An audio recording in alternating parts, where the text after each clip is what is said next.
On enchaîne avec Neoen, le constructeur et exploitant de centrales solaires et de parcs éoliens a récemment vu son titre franchir la barre des 40 euros. Exactement, là aussi, c'est une valeur dont on parle ici même très souvent. Alors, c'est une valeur qui est un peu en retard, je dirais, sur le plan technique par rapport à Voltalia que nous venons de voir. Mais là aussi, je suis positif logiquement lorsqu'on sait bien l'énergie, si je puis dire, que l'Europe va mettre pour pousser les énergies renouvelables. Le gouvernement français en fait aussi en fait autant, donc il y a un véritable effort financier qui va être mis sur ces énergies.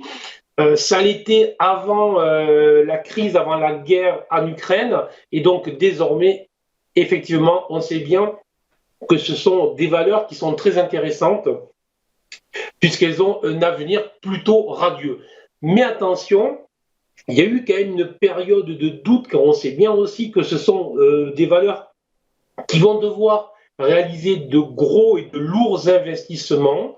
Et ces gros et ces lourds investissements étaient, je dirais, facilement réalisables dans un contexte de taux bas, dans un contexte où l'endettement coûtait très peu cher, voire coûtait rien, et dans un contexte désormais changeant où l'endettement va coûter de plus en plus cher, effectivement, c'est logique et normal que les investisseurs regardent quand même si les futurs projets seront rentables en dépit du fait que les investissements seront, eux, beaucoup plus élevés que ceux qu'ils étaient il y a encore 6 mois.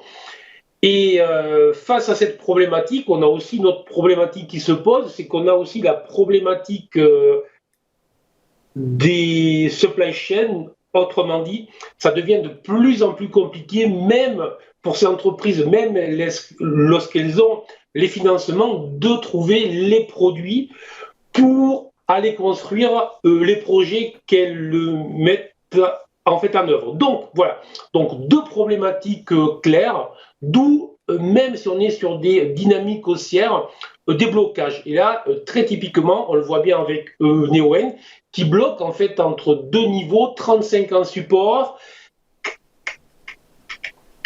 41 en fait en résistance, et entre ces deux bornes, on voit bien que ça hésite. Alors, le fond reste vert, ce qui signifie que la tendance reste haussière, mais reste haussière, il va falloir s'affranchir de cette résistance qui a été donc touchée le 6 avril.